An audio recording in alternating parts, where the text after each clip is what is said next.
सभी को मेरा प्यार भरा नमस्ते। और सबसे पहले मैं अपने इंडियन आर्मी को सैल्यूट करना चाहती हूँ। ग्रेट सैल्यूट टू भारतीय सेना। क्यों? क्योंकि उन्होंने आज ऑपरेशन सिंदूर को सक्सेसफुली परफॉर्म किया और हमारे 26 जो इनोसेंट जान चले गए थे उनका बदला लिया। तो उनके लिए मुझे प्राउड है अपने इंडियन आर्मी पे। Great salute to Indian army. उसके बाद मैं आप लोगों से जुड़ना चाहती हूँ। जैसा कि मैंने कल कहा था, कल बात किया था, मैंने प्रॉमिस किया था कि मैं एवरी डे एक टॉपिक लेकर आऊंगी। वो आपके हेल्थ से रिलेटेड होगा, आपके स्वास्थ्य से रिलेटेड होगा और आप खुशी पूर्वक आनंद पूर्वक अपना जीवन जी सकते हैं। तो कल मैंने बात की थी, थोड़ा सा रिकैप कर लेते हैं, D3 की और ज्वाइंट हेल्थ की। D3 ज्वाइंट हेल्थ का बहुत बड़ा रिलेशन है। तो D3 के लिए मैंने बोला था क्या कि सनलाइट में बैठ जाइए 30 मिनट, रेगुलर एक्सरसाइज कर लीजिए 30 मिनट। उसके बाद थोड़ा सा ध्यान के बारे में मैंने बात किया था और डाइट के बारे में मैंने बात किया था। डाइट क्या है? डाइट मतलब वही फ्रेश फ्रूट और फ्रेश वेजिटेबल, साग, इन सारी चीज़ों में मतलब ये मिल जाता है।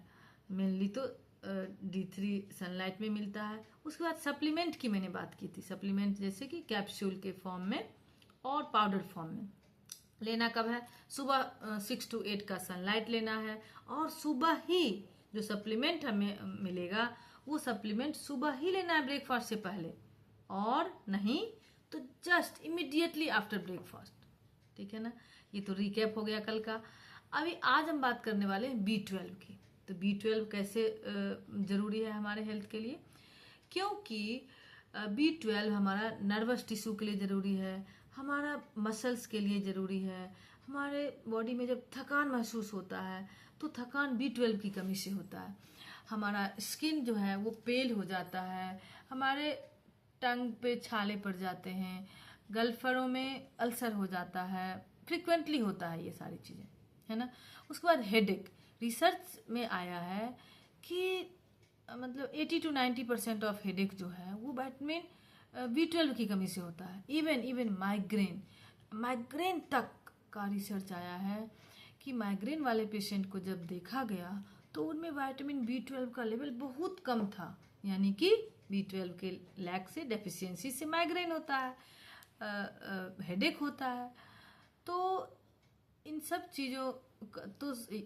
चीज़ों का जब आप अनुभव करेंगे, या फिर एक और चीज़ है जैसे हम इसमें जैसे लगता है निडल चुभ हो रहा है, कोई टिंगलिंग सेंसेशन होता है इसमें, पेरिफेरल नर्वस मतलब टिप पे, ऐसे ही पैर के उसमें। तो क्या है, इन सब चीज़ों का जब आप अनुभव करेंगे तो आप सोचिए कि हमें B12 का लेवल चेक कराना चाहिए। जैसा कि मैंने पहले ही कल कहा था कि ये सब ना भी अनुभव हो तो आप D3 और B12 का एक बार तो चेक करा लीजिए मेरे कहने से।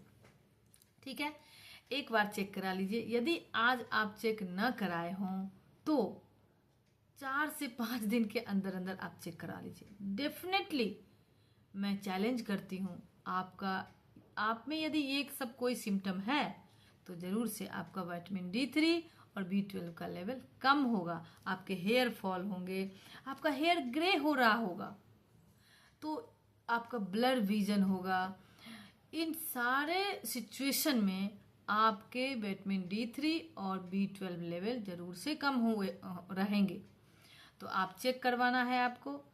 अब कुछ मैं टिप्स बताना चाहती हूँ कि कहाँ से प्रैक्टिकली आप ये ले पाएंगे ताकि इजीली आपको मिल जाए और आपका ये विटामिन B12 का जो सप्लीमेंट है वो सफिशिएंट हो जाए, आपके बॉडी में हो जाए, जो लेवल है उसके अकॉर्डिंग हो जाए। तो जैसे कि हम फर्मेंटेड फूड खाते हैं। क्या है फर्मेंटेड फूड? जैसे इडली बनाते हैं, क्या करते हैं, रात भर उसको हम छोड़ देते हैं, चावल को, उड़द के दाल को, और थोड़ा सा उसमें मेथी का दाना डाल देते हैं। क्यों? वो तो एंटी इन्फ्लामेटरी है, जैसा कि मैंने कल कहा था, मेथी का दाना। तो वो रात को डाल दिए तो नेक्स्ट डे हम बनाए तो क्या होता है, रात भर में ग्रो कर जाता है बैक्टीरिया, गुड बैक्टीरिया, प्रोबायोटिक। तो वो हमारे गट मीन्स इंटेस्टाइन, छोटी आंत में विटामिन B12 का एब्जॉर्प्शन होता है। तो वो हमारे गट फ्लोरा को हेल्दी कर देता है, जिसकी वजह से हमारा विटामिन B12 अच्छे से एब्जॉर्ब हो पाता है। तो ढोकला हो गया, इडली हो गया, ये हो गया डोसा, इन सारी चीज़ों को लेने से हमारा विटामिन B12 का इजीली एब्जॉर्प्शन होगा। और ये मिलेगा किस में? तो ये जो रूटी वेजिटेबल है, जैसे कैरेट हो गया, बीट रूट हो गया, स्वीट पोटैटो हो गया, इन सब में, पालक हो गया, इन चीज़ों में ये इजीली अवेलेबल होता है और एबंडेंटली, जो हमारे बॉडी के लिए ज़रूरत है। तो क्या किए हमने, ये सब चीज़ हम लेना स्टार्ट कर देंगे, अपने डाइट में ऐड कर देंगे। और क्या होगा? तो पालक मैंने बता दिया। जर्मिनेटेड सीड, कैसे? हम कहते हैं ना कि आप अंकुरित अनाज खाओ। अंकुरित तो क्या है, क्यों खाना अंकुरित अनाज? क्योंकि अंकुरित अनाज में विटामिन B12 प्रचुर मात्रा में होता है। तो क्या अंकुरित अनाज खाएं?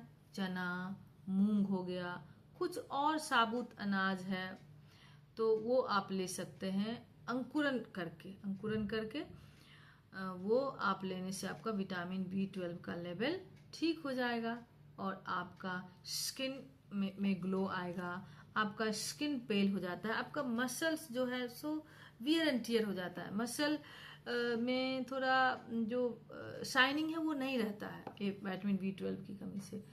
जैसा कि मैंने कहा हेडेक, माइग्रेन, ये सब होता है, तो ये सब आपका करेक्ट हो सकता है। फिर अगेन हाइड्रेशन की ज़रूरत है, पानी पीने की। जैसा कि मैं कहती हूँ कि 3 लीटर्स ऑफ वाटर आप डेली अपना 3 बॉटल पानी भर के रख लीजिए सुबह ही, और उसको क्या करना है, पूरे दिन से रात सोने तक में फिनिश कर देना है। वैसे यदि ऐसा ना करेंगे तो हम क्या करते हैं, 2 सिप पानी पी लिए, हो गया, प्यास बुझ गई। ये नहीं कि 1 गिलास पानी लिए, आराम से बैठ के, सोफा पे हो, नीचे हो, कहीं भी बैठ के पियो पानी। तो ग्लास में एक बार में 1 गिलास तो जरूर पीना। ऐसे करके आपका 3 लीटर पानी फिनिश करना है। तो वो आपको mental health, physical health, skin health, eye health, overall health और वेलबींग के लिए मतलब बहुत अमेजिंग काम करेगा। हाइड्रेशन की बात मैंने की, तो फिर मैं और बात करती हूँ योगा और मेडिटेशन की। योगा जैसे 10-15 मिनट योगा कर लीजिए, प्राणायाम कर लीजिए। ये सब हमें क्या करता है ना, इमोशनली बैलेंस रखता है, हमें इमोशनली बैलेंस रखता है, हमारा मेंटल हेल्थ ठीक होता है, हमारा फिजिकल हेल्थ ठीक होता है, हमारा इमोशनल हेल्थ ठीक होता है। तो यदि ये सारा चीज़ ठीक हो गया, हमारा हेयर्स ठीक हो गया, हेयर का ग्रोथ, इसका थिकनेस, इसका टेक्सचर, इसकी शाइनिंग, ये ग्रे नहीं होगा। यदि विटामिन B12 हमारे शरीर में प्रचुर मात्रा में होगा तो मतलब हेयर्स हेल्थ भी आपका हेल्दी रहेगा, आपका आई हेल्थ हेल्दी रहेगा, आपका स्किन हेल्दी रहेगा, आपका मसल हेल्दी रहेगा, आपका नर्वस टिश्यू हेल्दी रहेगा, आपके सोचने, समझने, तार्किक क्षमता, सभी को प्रभावित करता है आपका ये विटामिन B12 की डेफिशिएंसी। तो यदि हम इन छोटी छोटी बातों का ध्यान रख लेंगे तो हमें विटामिन B12 का लेवल कम नहीं होगा और हम अपना खुशी से, आनंद से, हैप्पी, प्रोडक्टिव और फुलफिलिंग लाइफ जी सकेंगे। तो क्या करना है, जल्दी से रिकैप कर लेते हैं। जर्मिनेटेड अनाज लेना है, जैसे चना हो गया, मूंग हो गया, इडली, ढोकला, डोसा जो कि फर्मेंटेड फूड से बनता है वो हमने ले लिया। पालक जैसे वीक में 1 दिन या 2 दिन पालक ही ले लिए। तो और क्या था, बीट रूट है, स्वीट पोटैटो, कैरेट, गाजर, ये सब चीज़ लेने से हमें ओवरऑल विटामिन B12 की कमी पूरी होती रहेगी और हमारा संपूर्ण हेल्थ स्वस्थ रहेगा। और यही तो मेरा पर्पस है कि हमारे एल्डर पॉपुलेशन को, हमारी माताओं को, बहनों को, भाभी को, चाची को, दीदी को, सबको, चाचा को, भाई को, सबको पूर्ण स्वस्थ कर दूं। ये RBC का एक चीज मैं भूल गई थी, RBC का फॉर्मेशन करता है विटामिन B12 और इसकी कमी से क्या हो जाता है, एनीमिया, जो हम कहते हैं ना एनीमिया। तो इसका डोज है 1500 माइक्रोग्राम। यदि इन सब चीज़ों से नहीं पूरा हो रहा है और आपने चेक करवाया आपका लेवल कम है तो 3 महीने के लिए आप ले लीजिए विटामिन B12 का डोज, सप्लीमेंट, है ना। तो उसका कितना होता है, 1500 माइक्रोग्राम पर डे। डे में एक ही बार लेना है, वो भी ले सकते हैं। वैसे आप कोई कंसल्ट कर लीजिए फिजिशियन से, उसके अकॉर्डिंग ले लीजिए। मैं ये नहीं कह रही हूँ कि अपने हाथ में कंट्रोल ले लीजिए, मैं ये कह रही हूँ केवल कि आप अपने विटामिन B12 के लिए अवेयर हो जाइए कि ये सब साइन होगा हमारे बॉडी में, तो हमें चेक कराना चाहिए। वैसे हर 6 मंथ पे आप चेक करवा लीजिए अपना D3 और B12 लेवल, तो भी आपको पता चल जाएगा। इस तरह से आपका जॉइंट हेल्थ भी ठीक रहेगा D3 करवाने से, और B12 करवाएंगे तो ओवरऑल आपका स्किन हेल्थ, आई हेल्थ, आपका मसल हेल्थ, हेयर का ग्रोथ, हेयर का टेक्सचर, हेयर का कलर, सब कुछ ठीक रहेगा। तो आप कितनी खुश रहेंगे, है ना। और मैं यही चाहती हूँ कि आप लोग खुश रहें, आप अच्छा लाइफ, प्रोडक्टिव लाइफ जिए और अपनी फैमिली को भी प्रोडक्टिव कर सके और प्रोडक्टिव रिजल्ट दे पाए। तो आज के लिए इतना ही, कल फिर मिलते हैं। एक्चुअली मुझे कल का टॉपिक पता नहीं होता है, वो तो यूनिवर्स का देन है, वो जो कहते हैं, वो जो मेरे माइंड में आता है तो मैं उसी पे बोल देती हूँ। तो मुझे आज नहीं पता है कल क्या बोलूँगी, नहीं तो मैं आज ही बोल देती आपको कि कल मैं इस टॉपिक पे बात करूँगी, ठीक है ना। मैं यूनिवर्स की फ्रीक्वेंसी पे बिलीव करती हूँ, मैं आस्तिक हूँ और मैं स्पिरिचुअल हूँ, मैं ईश्वर पे विश्वास करती हूँ, और सब कुछ तो ऑलमाइटी गॉड ही है, हम लोग क्या हैं वो ही करवाते हैं। और मैं जो आपके सामने आई हूँ, ये इसमें भी मेरा कोई क्रेडिट नहीं है, ये क्रेडिट किसका है तो ऑलमाइटी गॉड का, ईश्वर का, भगवान का। उन्होंने मुझे इसके लिए भेजा, इसके लिए उचित समझा, और तब उन्होंने मुझे ये काम दिया है।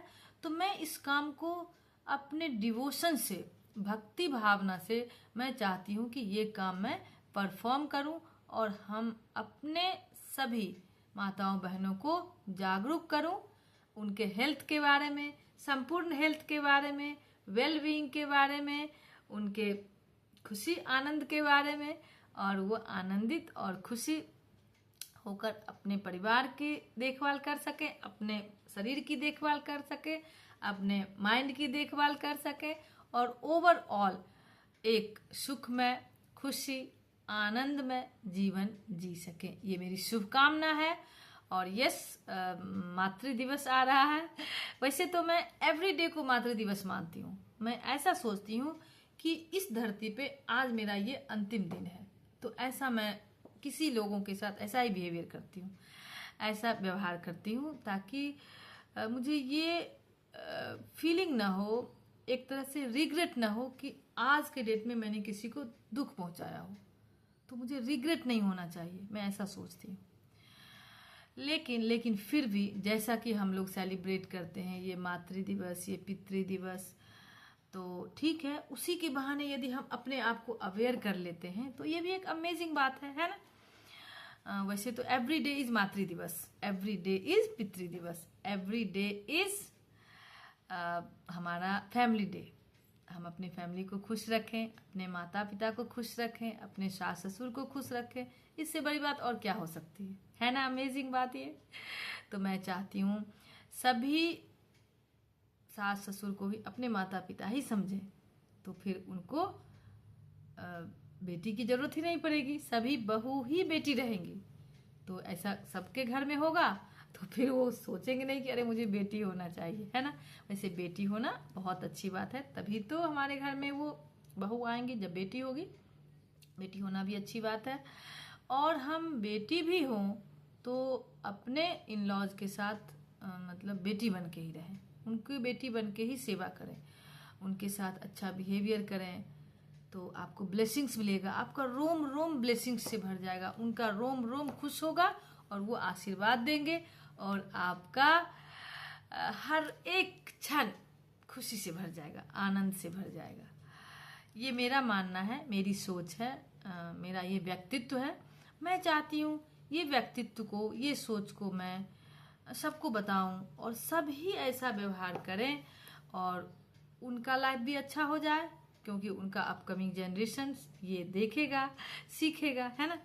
और जो उनके साथ एल्डर पॉपुलेशन रह रहे हैं उनका भी लाइफ अच्छा हो जाए, वो भी अच्छा से लाइफ जिए।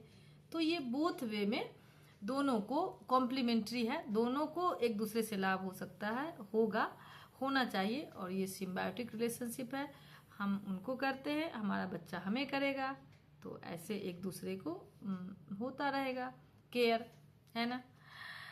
तो आज के लिए इतना ही। मैं समझ रही हूँ कि आप लोग इस वीडियो को एंजॉय करेंगे, ऐसा समझेंगे कि मेरा कोई फैमिली वाला ही बोल रहा है, बोल रही है, इनफैक्ट मेरे फैमिली मेम्बर ही बोल रहे हैं, और ये मुझे तो मानना ही चाहिए क्योंकि ये बिल्कुल सिंपल भाषा में है। और आप लोग यदि मानेंगे, अपने हेल्थ की केयर करेंगे, तो मुझे कितनी खुशी मिलेगी कि मुझे थोड़ा 10-15 मिनट टाइम निकाल कर आप लोगों के साथ जुड़ने से यदि आप अपने हेल्थ के बारे में अवेयर हो जाते हैं तो ये कितनी अमेजिंग बात है कि नहीं। तो सबको बहुत बहुत धन्यवाद कि आप लोग मेरा वीडियो देखते हैं, प्यार देते हैं और मेरी बातों को सुन के अपने लाइफ में इम्प्लीमेंट करेंगे और अपने लाइफ की देखभाल करेंगे। और मैं यही चाहती हूँ सभी एल्डर पॉपुलेशन का, इनफैक्ट सभी लोगों का, एल्डर हो, यंगर हो, यूथ हो, सभी एज ग्रुप का अच्छे से केयर हो, वो खुशी से अपना जीवन जिए, अपने फैमिली वालों का केयर करें, अपने नियर और डियर वंस का केयर करें, अपने रिलेटिव से अच्छे से बात करें, सब मिलजुल कर रहे और ये धरती स्वर्ग बन जाए। ये मेरा कॉन्सेप्ट है, ये मेरा मानना है, ये मेरी आशा है, ये मेरी आकांक्षा है, ये मेरी शुभकामना है। Thank you all.